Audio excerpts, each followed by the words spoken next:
Paano maglagay ng sound effects sa ating video? Isa ito sa paraan para mas gaganahan manood ang viewers sa ating mga video. Ang gagamitin lang nating video editing apps na libre ay CapCut. Kung gusto niyo mag-download ng libreng sound effects, punta lang kayo sa website na myinstance.com. Una, punta tayo ng CapCut. Once sa CapCut na tayo, pinutin lang itong new project.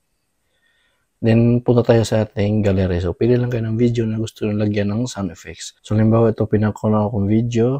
Then, pinutin lang tong add. Ayan, then, play ko lang. Ayan, so itapat ko lang. Timing ko lang kung kailan ako sumipa. So, dito ko ilagay. Pagsipa. Ayan. Dito sa baba, makikita natin dito yung audio. Pinutin lang to. Then, piliin lang tong sound effects. Nandito sa taas, makikita din dito, search and sound effects. Ito type lang natin yung sounds na gusto natin. So, halimbawa itong cake sound effect. Ayan. So, pili ka ng sounds na gusto mo. So, halimbawa itong pinakauna, pakinggan lang natin.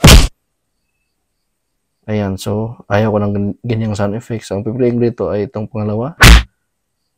Ayan. So, sa tingin ko, ito yung magandang ilagay. So, ang gawin lang natin ay pilitin itong plus sign. Ayan. Then, play lang natin. Ayan. So,